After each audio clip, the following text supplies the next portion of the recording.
Ayan, good morning Luzon, Visayas, Mindanao at sa buong mundo. Sa pinagpalang umaga, ayan, Huwebes ng umaga mga kapatid, September 11. Purihin po ang Panginoon sa umagang ito, umagang kay ganda.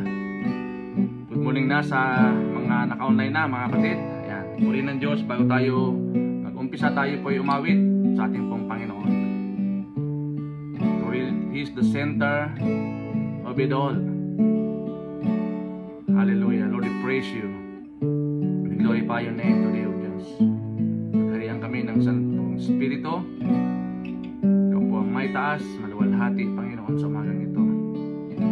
Hallelujah. Yes, Lord. Yes, Lord. Jesus at the center of it all. Jesus at the center of it all. From beginning to the end, it will always be you, Jesus. Jesus, yes, Lord. Jesus at the center of it all. Jesus at the center of it all.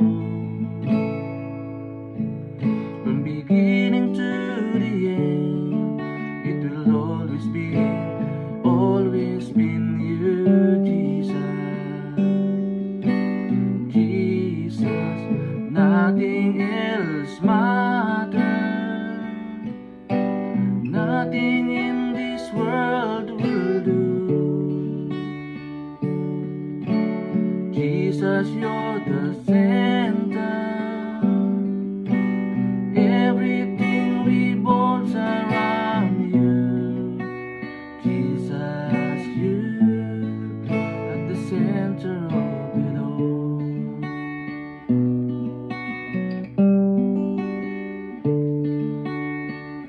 Yes, Lord.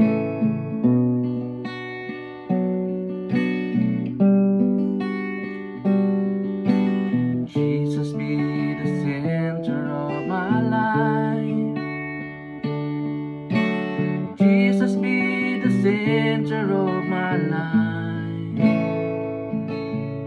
From beginning to the end, it will always be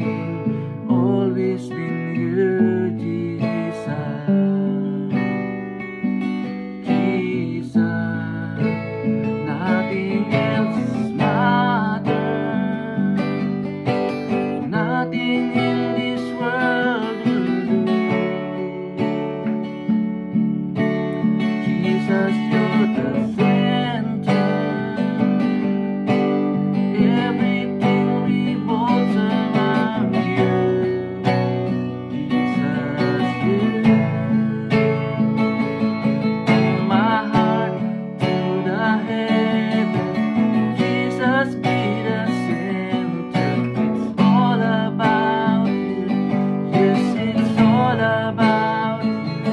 From my heart to the heaven, Jesus, be the center.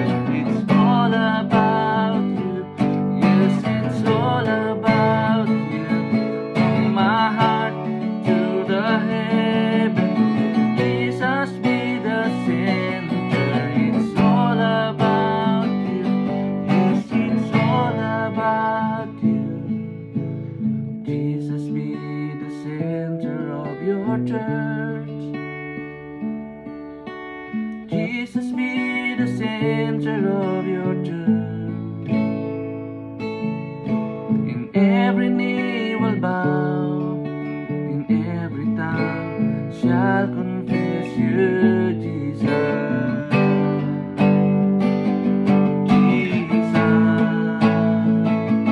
from my life to the heaven, Jesus, be the center. It's all about you. Yes, it's all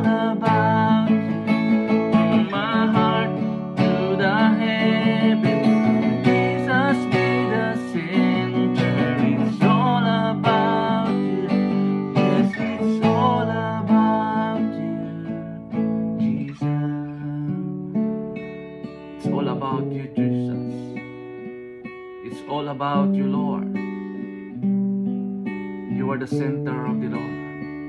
You are the center of my life. And you are the center of our church today. Purihin po kayo, Panginoon, sa umagang ito. Dakilan ang iyong pangalan, Panginoon. Purihin, Diyos, ang iyong pangalan. Walatiin ka. Lord, salamat po sa umagang ito, Panginoon. Muli, amin pong pinagkakatiwala sa iyong magpalang kamay, ang daily devotion sa umagang ito, Lord God. Ka po maghari, O Diyos, with power of your word, Lord, today. Make us worthy even to dwell in your presence, O God. Pagkat salamat, pinupuri ka namin, Lord, pinasalamatan sa iyo lahat ng papuri. Pagluwalhati sa pangalan po ni Jesus. Amen and amen. Yan, God bless mga kapatid. Purihin na po ang Panginoon sa umagang ito. Napakasarap umawit sa ating pong Panginoong Diyos. Salamat po sa kanyang biyaya. Ayan. So, magandang umaga na sa bawat isa. Without further ado, tayo na po mag-umpisa, no, sa ating pong series na tinatalakay about the kingdom power through discipleship. Okay? Ang kapangyarihan ng kaharian sa pamamagitan ng pagdidisipulo. Yung ang topic natin is abiding in Christ. Pananatili kay Kristo. Abiding in Christ sa John chapter 15 verse 5. I am the vine, you are the branches. If you remain in me and I in you, you will bear much fruit. Apart from me, you can do nothing. Ako ang baging, kayo ang mga sanga. Kung kayo ay nanatili sa akin at ako'y sa inyo, kayo ay magbubunga ng marami. Bukod sa akin, wala kang magagawa. Purihin na po ang pagkabasa ng dakilang salita ng Panginoon. Abiding in Christ. Manatili kay Kristo. Ito dapat ang pinaka encouragement natin sa bawat isa na manatili tayo kay Kristo. Gaya po ng ating binasa, sabi niya, apart from me, we can do nothing. No? Kapag tayo hiwalay kay Kristo, wala tayong magagawa. So, gaya po nating tinatalakay, discipleship is the process of following Jesus. Learning from Him and becoming more like Him. In character, in attitude, in action. It is not just believing in Christ, but about living out that belief daily. Also walking with Jesus, growing to be like Him, and helping others to do the same. No? Ito po, hindi lamang po tayo naniniwala, no? Nanampalataya, meron po itong kaakibat na pagtalima. Opo, pagkilos. No? Tinatawag natin living out. Ipamuhay po natin yung ating pong pananampalataya, yung ating pong paniniwala. Dahil ito po ang nais ng Panginoon, sumunod sa kanyang nais. Kaya pag sinabi natin disciple, the Greek word is matetes, learner, sabihin nun, learner, follower, apprentice, student. And also, disciple is the one who follow Jesus, learn from Jesus, live like Jesus, help others to follow Jesus. Yan po yung goal ng pagiging disipulo. So, abiding in Christ, ano po yung puntos po natin? Sabi po dito, abiding in Christ, to abide in Christ means union with Him. Stay connected like branch to the vine, drawing life and strength from Him. Parang pong ano yan isang puno na yung sanga niya nakakonek sa kanya, sa puno, no? Kasi pag hindi siya nakadugtong doon sa puno, siyempre, mamamatay po siya dahil wala siyang mga nutrients na ma-receive, mga kapatid. Tulad din po natin, no? Kapag tayo hiwalay sa Panginoon, wala tayong buhay. Okay. So, pangalawa, dependence on Him. Relying on His Spirit daily, not on our own strength. Ito po yung kapangyarihan ng Panginoon, no, sa ating pong buhay. Also, obedience to His Word. Kasi pag nag-a-abide ka sa Kanya, kailangan kang sumunod sa Kanya. Living according to His teaching and command. Also, fellowship with Him. Kaya hindi mo pwedeng baliwalain yung pakipag-fellowship mo sa Panginoon at sa mga kapwa mananampalataya. Prayer, through prayer and Praise and worship in communion with Jesus. Sigurado ka na naka-abide ka sa Kanya. Ano pa? Fruitfulness in life. Diba? Kakaroon ka ng bunga kapag tayo po ay naka-connect, no, sa ating pong Panginoon. Yung sanga na naka-connect sa puno, kakaroon niya ng bunga. Producing love, joy, peace, and good works through His power. No? Yung kapangyarihan ni Kristo. In simple terms, abiding in Christ is living every day with Jesus as your source of life, source of guidance, and source of strength. Package deal, mga kapatid. Kaya napakahalaga na tayo po ay naka-abide, naka-connect tayo sa Panginoon. Simply because apart from Jesus, we are nothing. Apart from Him, we are nothing, we are lost, we are miserable. Kasi wala tayong buhay. Oo, mga kapatid. Kaya kailangan nakakunik ka sa Panginoon, nagkaroon ka ng union with Christ, nagkaroon ka ng fellowship with Him, and nagkaroon ka ng dependence on Him. Yan po yung ibig sabihin ng abiding in Christ. Dahil si Jesus bilang iyong pinagmumulan ng buhay, patnubay, at lakas. Abiding also means more than attending church. It means staying rooted in Him through prayer. The word in obedience, just as branches draw life from the vine. Disciples must stay connected to Jesus. Without Him, we cannot bear fruit. Kaya nga maraming mga Kristiyano na they confess that they are Christian, but hindi sila namumunga. Hindi sila lumalago. Why? Because hindi sila nakakonek sa Panginoon. Hindi sila nakakonek doon sa source. Sabi nga dito, it's more than attending church. Di ba? Kaya ang laban sa atin, ang hamon sa atin, after church eh. Yung Monday to Saturday, yun po yung battle natin. Kasi pag Sunday, nasa church tayo. Pero mas mahaba po yung battle natin. Everyday sa battle. So, kailangan nakapaloob ka doon sa kamay ng Panginoon. Diba? Naka-attach ka doon sa vine. Napakahalaga mga kapatid na tayo po ay naka-attach doon sa vine. Dahil doon tayo kumukuha ng lakas. Dapat tayo ay manatiling konektado kay Jesus. Di ba, mga kapatid? So ano po ba yung puntos natin ngayong umaga? Abiding means constant connection. Sa Colossians chapter 2 verse 6 to 7, sabi po dito ni Paul, as you therefore have received Christ Jesus the Lord, so walk in Him. Verse 7, rooted and built up in Him and established in the faith, as you have been taught, abounding in it with thanksgiving. Kung gaanong tinanggap ninyo si Kristo na ating Panginoon, ay lumakad kayo sa Kanya. Lumakad kayo sa Kanya. Na nakaugat at natatayo sa Kanya at natatag sa pananampalataya gaya ng itinuro sa inyo na sumasagana dito ng pagpapasalamat sumunod sa akin. May kaakibat po na pagsunod, mga kapatid.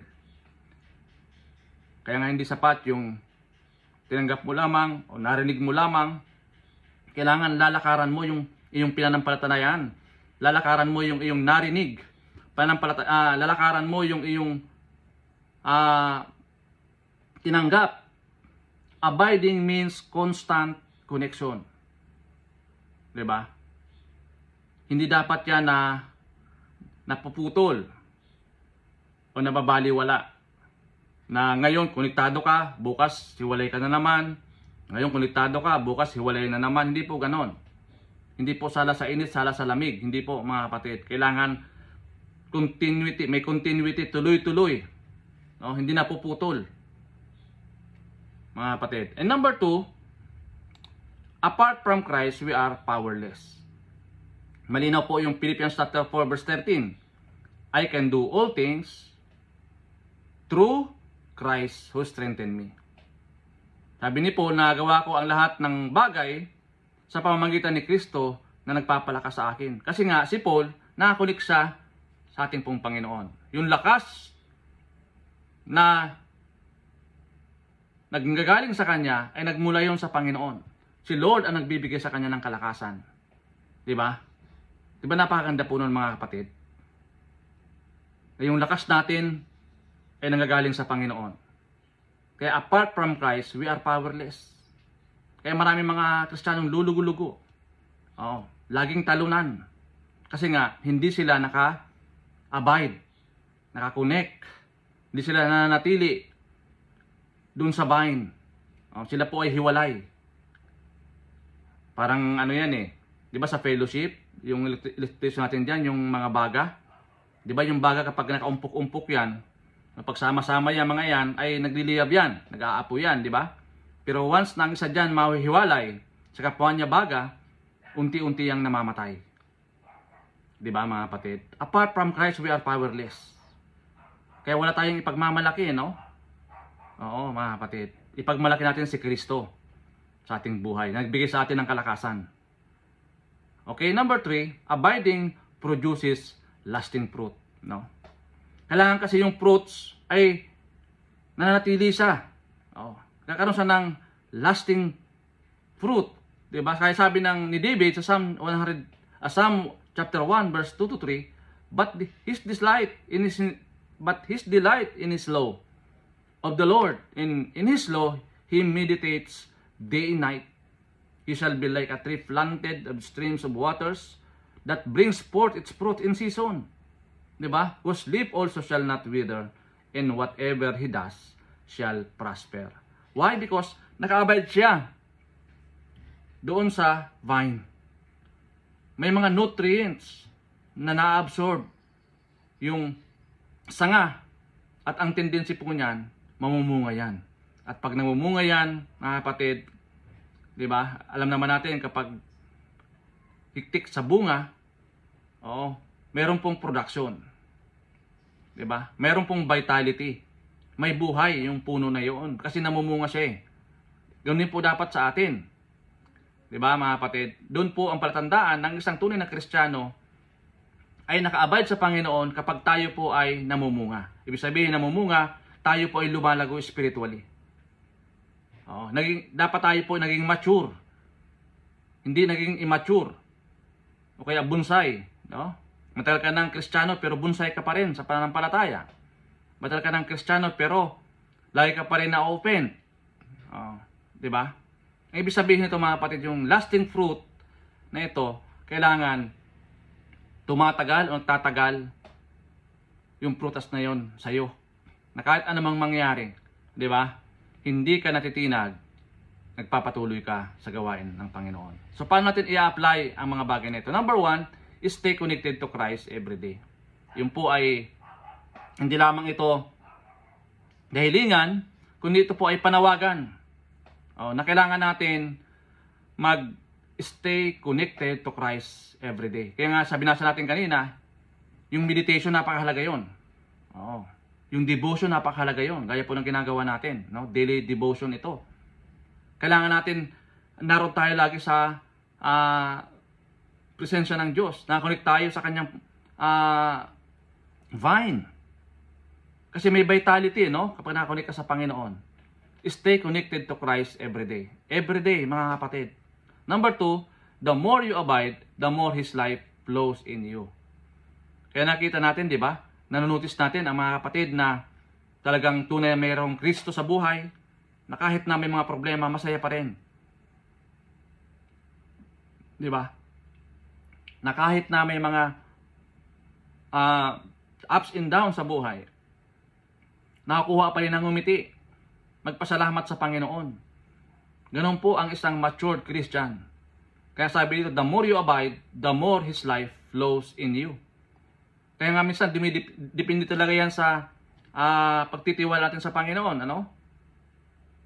Kaya wala dapat na half-hearted Christian o 50-50 na Kristiyano. O 50 sa Lord, 50 sa mundo. Wala pong ganon. Kailangan, pag sumunod tayo sa Panginoon, kailangan 100% na pagsunod. Diba? Gaya po nung topic natin kahapon. Follow Jesus wholeheartedly. Diba mga kapatid? And number 3, producing fruit that glorifies God. Yung prutas ba na nakikita sa iyo, nakapagbibigay ito ng kaluwalhatian, kaluguran sa Panginoon, or nagbibigay ito ng disappointment, discouragement sa mga taong nakita sa iyo? Nagiging good example ka ba kapag nakita ka ng mga tao? Nabibless ba sa iyo pag nakakausap ka? Or nilalayo ang kanila dahil ayaw kanilang makita? Producing fruits that glorifies God. Yan dapat yung aim, goal natin bilang isang Kristiyano, na kapag tayo po ay nagsalita, nag-i-encourage ito, nagbibigay ito ng encouragement sa mga tao.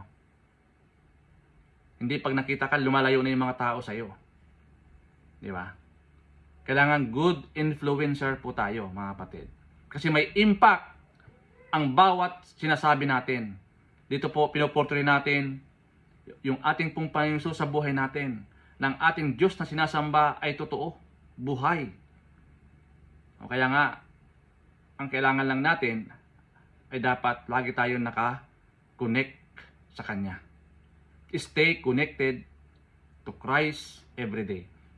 So as a question to consider, how does my life show others that I am abiding in Christ? Paano nga ipinapakita ng aking buhay sa iba na ako ay nanatili kay Kristo? Kaya po ng ating nabanggit, mga kapatid, kailangan makita ng mga tao, mag-manifest sa atin yung kagandahang loob ng ating pong Panginoong Hesus. Dapat nagliliwanag tayo. Doon sa mga madidilim na mga lugar, madidilim na pamayanan, madidilim na tahanan, tayo dapat ay nagliliwanag, nakikitaan tayo ng Christ-like character ng mga tao. Ayan. Supurihin po ang Panginoon sa umagang ito. Salamat po sa kanyang salita. Natin pong napagbulay-bulayan sa umagang ito. Sa mixing exhortation, mga kapatid, dalangin ko na ito po ay nagkaroon ng impact sa bawat isa. Na-challenge po tayo, na-encourage po tayo, mga kapatid, na lagi tayong manatili, no, sa ating pong Panginoon. Lord, thank you for being the true vine and giving me life. Thank you for the gift of life, Lord, today. Teach me to remain in you every day, in my thoughts, in my words, in my action. Help me to depend on your strength, obey your word, and bear fruit that brings glory to your name. Keep me close to you, Lord, so that I will not be swayed by sin or fear. I choose to abide in you today and always. Amen. Thank you, Lord God, for your love, for your comfort today, Lord. Talagang ko din po sa aking po mga kapatid ngayon na mayroon pong mga karamdaman, pisikal. Lord, hipuin niyo po ang kanila pong mga puso at ipadali po ang kagalingan na nagmumula sa inyo, Panginoon. Lord, gayon din po mga kapatid namin na mayroon pong mga kabilisahan sa kanilang mga buhay. Ipadali mo po ang kapayapaan, the peace that surpasses all understanding, that will guard our heart and mind in Christ Jesus. Lord, salamat po sa araw po na ito. Punuin niyo po ng iyong biyaya ang aming mga puso, pag-ibig ang aming mga puso, Panginoon. Sa maghapon, maging mapagtagumpay kami sa lahat ng aming magagawin pa, Panginoon. Samahan po kami ng Santong Espiritu. Tulad ng iyo pong sinabi, Panginoon, na lagi kaming naka-connect sa iyo araw-araw ng aming buhay. Huwag mo pong ipahintulot, Panginoon Diyos, ng bawat isa sa amin, manakaw ng kaaway. Bagkos kami po ay manatili na naka-connect dyan sa iyong buhay, Panginoon. Thank you, Lord, sa araw po na ito. Pinapuri ka namin, pinasalamatan. Salamat po. Pinapuri ka namin, Lord, sa pangalan ni Jesus. Amen and amen. God bless po mga kapatid. To God be all the glory.